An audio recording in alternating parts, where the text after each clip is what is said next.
A todos ustedes, al doctor Julián Cisnero Contreras, académico de la Facultad de Estudios Superiores Aragón de la Universidad Nacional Autónoma de México. Julián, qué gusto tenerte aquí en este espacio de Mega Noticias. Muy buenas tardes. Hola, muy buenas tardes. ¿Qué tal a todos? Disculpen, me agarraron en el tráfico, pero ya estoy orillado para poder platicar con ustedes. Estoy aquí a sus órdenes. Gracias Julián, y entendemos, bueno, pues estas cosas suceden y más allá en la Ciudad de México. Del 2008 al 2022, ¿qué podemos decir del sistema de justicia adversarial, de este sistema de juicios orales en nuestro país? ¿Podríamos hablar de casos de éxito o podemos seguir hablando de un proceso de implementación que no hemos logrado todavía cimentar, Julián? Bueno, hay cuestiones favorables y cuestiones adversas en este sistema penal que actualmente nos rige. En las cuestiones favorables, cuando se trata de asuntos económicos, se puede resolver de alguna salida alterna, una reparación de un acuerdo reparatorio, es muy rápido, es muy sencillo. Pero cuando se trata de delitos donde está implicada la libertad de una persona, a veces hay mucho abuso por parte de la autoridad, porque el fiscal desgraciadamente piden penas las más altas, piden buscar la prisión preventiva justificada, y para todo aquí en la Ciudad de México hay audiencias para todo. O sea, a veces se exagera y es en vez de ser pronto por este actual sistema, pues a veces se alarga mucho. Entonces tiene unas deficiencias terribles, ¿no? En cambio, en el federal hay ocasiones que nada más se presenta por escrito y se resuelve por escrito, y aquí para todo hay que presentar una audiencia. Es una de las consecuencias que actualmente está rebasada. El tribunal está rebasado en cuestión de que le falta aulas, le falta personal, le falta tiempo. Les voy a poner un ejemplo que me sucedió hace apenas el fin de semana pasado. El viernes pasado yo ofrecí una revisión de la medida cautelar y dice el Código Nacional que dentro de las 48 horas, y yo lo presenté el viernes y hasta el lunes dieron espacio para la audiencia, rebasó las 48 horas, o sea, rompen hasta con la normatividad, ¿no? Eso sería una de las cuestiones delicadas, porque la persona que se encuentra privada de su libertad, bueno, pues están transgrediendo todos sus derechos, todas sus garantías. Claro, y ¿cómo lograr entender esto, Julián? Porque, bueno, recuerdo con la implementación y los cursos de capacitación que se estaban dando, como que se centraron mucho en cuáles iban a ser las fases de los juicios orales: el juez de control, el juez de enjuiciamiento, el juez de ejecución, los magistrados de tribunal de alzada, y considero que nos perdimos de lo esencial, que es, pues a final de cuentas, la presunción de inocencia, pero no seguir revictimizando o empezar a victimizar a alguien que se encuentra en prisión porque se les ocurrió dictarle una sentencia precautoria y resulta que ni siquiera era necesaria. Sí, fíjense que en muchas ocasiones volvemos a caer como el anterior sistema, donde ahora todo lo quiere hacer vía prisión para justificar supuestamente la presencia del imputado en audiencias. Recordemos que cuando empieza desde el imputado, tiene todas las garantías que deben de ser derechos humanos y procesales, por cuestión de que el imputado tiene todo el peso del Estado en contra de él. En muchas ocasiones, recordemos que aquí una mala investigación, tanto por la parte de la Fiscalía como el proceso de investigación, pues hay mucha gente que es inocente y por estar en un lugar equivocado, un momento equivocado, pues los llevan a proceso, o sí, por cuestiones a veces de alguna circunstancia, lo quieren hacer con una prisión preventiva justificada, y eso recordemos que la prisión preventiva justificada pues la última ratio, y actualmente lo piden como si fuera una necesidad forzosa para cualquier tipo de delito, cuando aún no siendo oficioso. Entonces eso también alarga y genera gastos a la economía de los impuestos. Le hace un gasto terrible a la persona, al imputado como a su familia, es un gasto emocional y económico. y la procuración de justicia, bueno, pues te queda rebasada, y la aplicación de la justicia están haciendo de tramitología, ya no se estudia la esencia, el porqué de los delitos, se lo están llevando a través de como un trámite normal. Entonces rompen la esencia de los cuales este sistema se implementó para garantizar precisamente los derechos de las personas, y no lo están haciendo en muchas ocasiones. Es lástima lo que está haciendo la Procuración de Justicia, principalmente en la Ciudad de México. Claro, y Julián, ¿cómo entender esta situación de que pudiese llegar a haber entidades federativas que tienen relativamente éxito con la implementación del nuevo sistema de justicia penal, y otros estados que se encuentran todavía rezagados, cuando a final de cuentas somos una república que, si bien cada estado tiene su autonomía, pues no dejamos de ser un país en donde el sistema de justicia penal debe ser el mismo, y seguimos cojeando del mismo pie una tras otra vez? Desgraciadamente, o afortunadamente, México es una variedad inmensa en cultura, en tradiciones, en hábitos, pero también algo que yo he visto y me consta, simplemente unos asuntos que yo llevé en la ciudad de Puebla, muchos de los juzgadores no son jueces con preparación debida para el cargo. Desgraciadamente hay muchos que vienen en muchas entidades con una mano recargada del gobernador o cierto funcionario, y realmente las personas que deben de estar en ese lugar no lo son. Son gente que a veces, pues desgraciadamente, sigue siendo el apoyo del padrino, que los ponen a jueces, magistrados, y eso está muy mal. Para tener una carrera de juez o de magistrado deben de tener muchísima preparación de todo tipo a nivel jurídico. Entonces el rezago de los estados, el rezago que también llega aquí en la Ciudad de México, es que hay gente que no debe de estar como juez. Recordemos que a veces los jueces, y nos hemos visto en las audiencias, rebasan sobre su potestad. Entonces hace una violación terrible de todos los derechos humanos. Eso es algo muy delicado. Yo sería una de las recomendaciones que todo el que sea propuesto para juez o para magistrado tenga realmente una carrera jurídica, que tenga una verdadera preparación, que tenga conocimientos, aparte de los jurídicos, de derechos humanos al 100%, que tenga interpretación interpretación corporal, que tenga ese acercamiento con las personas. Y dos, que no sean los jueces, no se les abuse de su trabajo, porque hay jueces que, aparte de saber de su trabajo, luego los mandan a las guardias, o luego les toca a los que van a hacer órdenes de aprehensión o de cateo, en fin, los ponen a trabajar en horas exageradas. Entonces también hay una desproporcionalidad. Es muy delicado, porque aquí también en claro, México y en todos los estados, la carrera de los ministerios públicos también es deseosa, porque muchos ministerios públicos no tienen la preparación adecuada para hacer una debida investigación sobre un caso. Recordemos que a nivel constitucional el Ministerio Público está obligado, pero desgraciadamente pues nada más hacen cuestiones como de formato, o a petición de alguna autoridad o de algún político que haga números, y en muchas ocasiones mandan a inocentes a un proceso penal a los cuales nunca deben de ir. Claro, la capacitación y sobre todo, yo no puedo entender, Julián, cómo un juez, un magistrado, en su vida ha litigado, y están al frente de un juzgado, independientemente del nivel. Puede ser un juez de control o puede ser un juez de condena, pero en su vida han litigado. Y hablando de la capacitación, mira, la capacitación del personal es indispensable. Sin embargo, los abogados siguen detectando deficiencias, sobre todo falta del personal. ¿Te parece si escuchamos esta declaración y la analizamos juntos? Correcto. Su certificación tarda alrededor de año y medio en llevarse a cabo. No es una capacitación de una semana, de 2 días, sino lleva todo un proceso durante un año y medio. Nuestros operadores son sometidos a una serie de escrutinios. Tenemos mediadores capacitados y certificados, o hay muy pocos, o no lo suficientes para atender la demanda en el Estado. Segundo, las personas, los particulares, los que enfrentamos un problema legal en general, seguimos pensando que los problemas solo se resuelven si hay un ganador.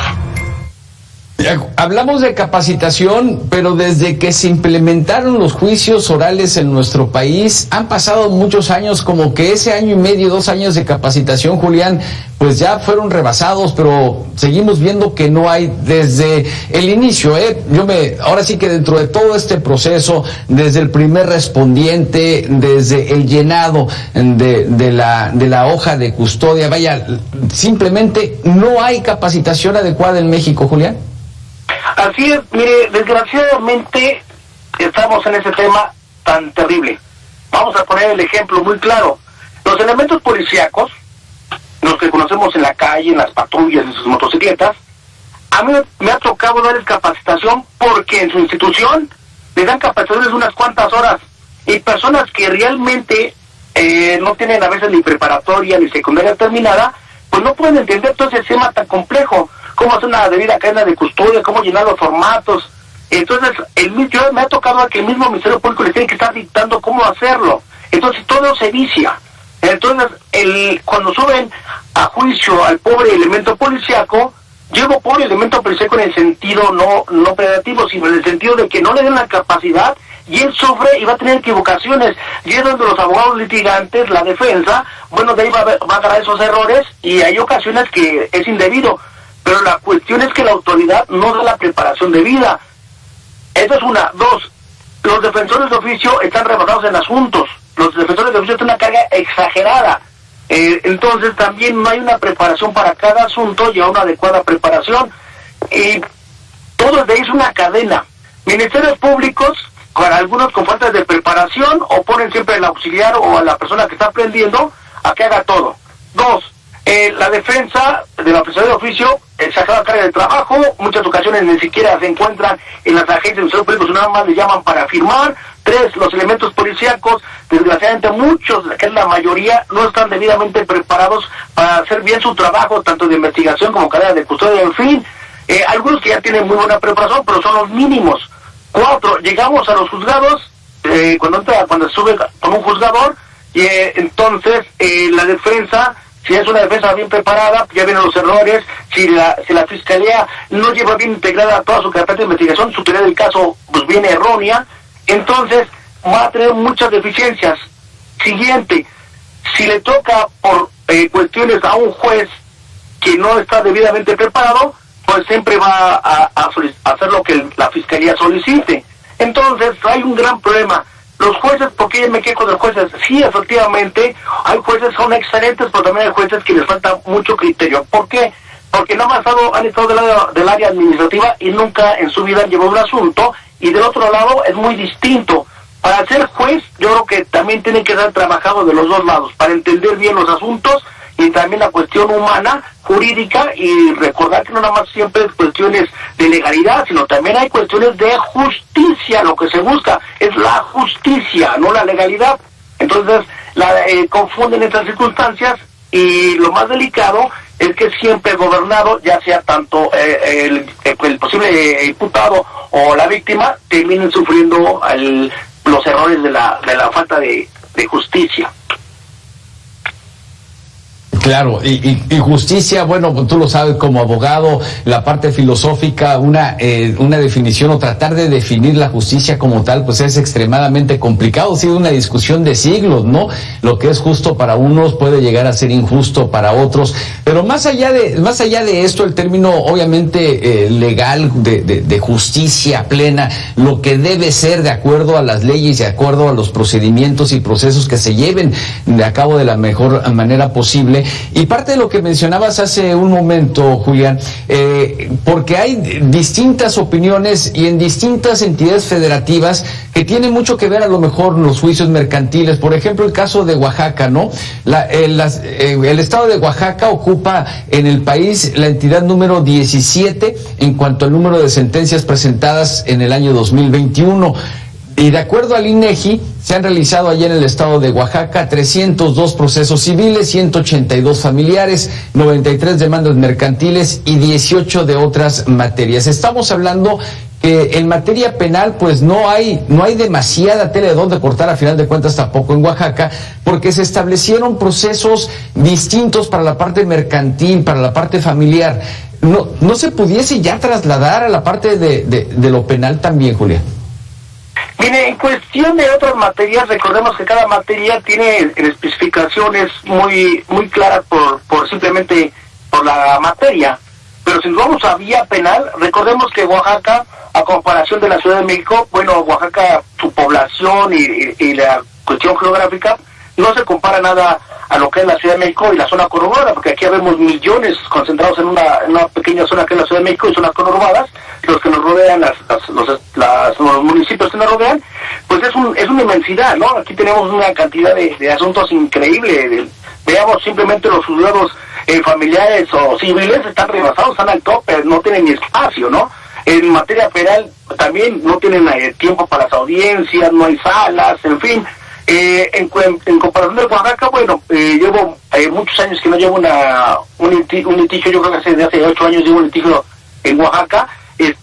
No recuerdo bien ahorita las estadísticas de Oaxaca, pero sí es muy distinto, está mucho más tranquilo la carga de trabajo a comparación de una zona conurbada como la Ciudad de México. Eso sería una de las circunstancias. Pero cada materia tiene en especificaciones muy claras de su proceso. Claro, y sí, de hecho, mira, te comento un caso particular con alumnos que yo tuve hace algunos años en la materia, en la maestría de Derecho Penal y Juicio Oral aquí en Veracruz, precisamente con estudiantes de Oaxaca, en donde llegaban y decían, es que la forma de llevar los juicios orales en Veracruz es distinta a la de Oaxaca, ustedes están mal, nosotros están bien. Pero llegaban estudiantes de la Ciudad de México y decían, no, es que Oaxaca también está mal, y Veracruz está mal, la Ciudad de México está bien. ¿Cómo es posible eso? Fíjate que hay un error de apreciación por parte de las autoridades. ¿Por qué? Yo me he fijado, y con todo respeto, que en muchos lugares en provincia, que me ha tocado litigar tanto en Guerrero, en Chilpancingo, en Monterrey, hace muchos años en Oaxaca, en Puebla, Estado de México,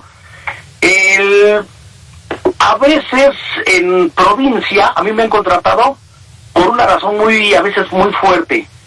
Los mismos que son jueces, magistrados, o ministerios públicos, son los mismos que a veces dan clases en las universidades que están ahí de los estados, y ellos imponen a veces su voluntad.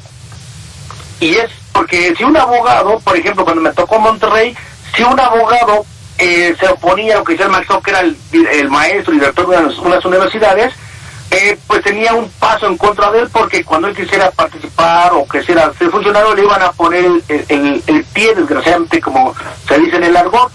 Entonces, aquí en la Ciudad de México, pues no, somos un mundo de abogados y de jueces, en fin, no hay esa conexión. Y en provincias sí, porque la mayoría, la ciudad jurídica se conocen. El que ya no había sido juez, ya ha sido dueño de un despacho, el que estaba antes en cierta universidad, ahora ya es juez o ya es magistrado. Entonces hay mucha conexión en el acercamiento por la cantidad de población que existe en varios lugares. Y en cambio aquí en la Ciudad de México, bueno, pues es un mundo de gente increíble, ¿no? La que se trabaja, al igual que los asuntos, y son más complicados en muchas circunstancias. Aquí hay asuntos de los que menos podemos imaginar, de los que suceden aquí en una gran urbe, ¿no? Entre más grande sea una urbe, más problemas y más asuntos más complejos. Pero también hay la cuestión de que hay jueces que no deben de tomar el cargo o exceden en sus facultades. Sí, no, y ya lo has explicado de manera amplia en estos minutos. Y quisiera, aprovechando tu experiencia, Julián, aprovechar este espacio de información y de análisis de Mega Noticias. ¿Cuándo se puede llevar un juicio abreviado? ¿Cuándo, aceptando, al final de cuentas, el imputado la culpabilidad, comprometerse a la reparación del daño? ¿Qué tipo de delitos son los que sí se pueden hacer y qué tipo de delitos son los que no se pueden llevar a través de un juicio abreviado? Bueno, de los que no son, para que sean abreviados, para mi punto de vista, todo lo que tiene lesiones culposas, todo lo que sea culposo. Todo lo que sea culposo no debe de haber abreviado. Por mucho que sea el delito que sea culposo, pues debe siempre haber un acuerdo reparatorio o en dado caso una suspensión condicional del proceso para que ese tipo de delito que sea culposo, bueno, termine en un sobreseimiento, en una acción jurídica para que esta persona, bueno, quede libre, ¿no? Podría poner un ejemplo. Vamos a suponer que yo vengo manejando la Ciudad de México de Guerrero y en la autopista, por desgracia, se atravesó una persona, lo atropello y no cosa esquiva, ¿no? Bueno, ya tuve un homicidio culposo, Pero yo soy una persona que tengo muchos años, que no tengo antecedentes, que tengo una profesión, que tengo una misión desde hace muchos años, y en esto no puede haber ni siquiera, por ser otra entidad, tener prisión preventiva justificada por ningún motivo. Aparte de que hay jurisprudencia que donde yo vivo no tiene que afectar, pero en muchas ocasiones la Fiscalía pide prisión preventiva justificada porque vengo de otra entidad.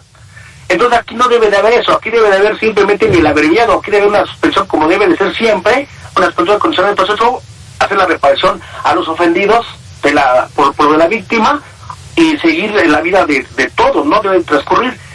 El abreviado, más que nada, para esos delitos que no son de alto impacto, y bueno, recordemos que el abreviado le ponen la mínima y menos la reducción más el acuerdo del procurador, ejemplo, la Ciudad de México, un acuerdo del procurador que viene de un tercio hasta un 22avo, le pueden bajar más la pena y haciendo la reparación del daño para que la víctima no quede desprotegida.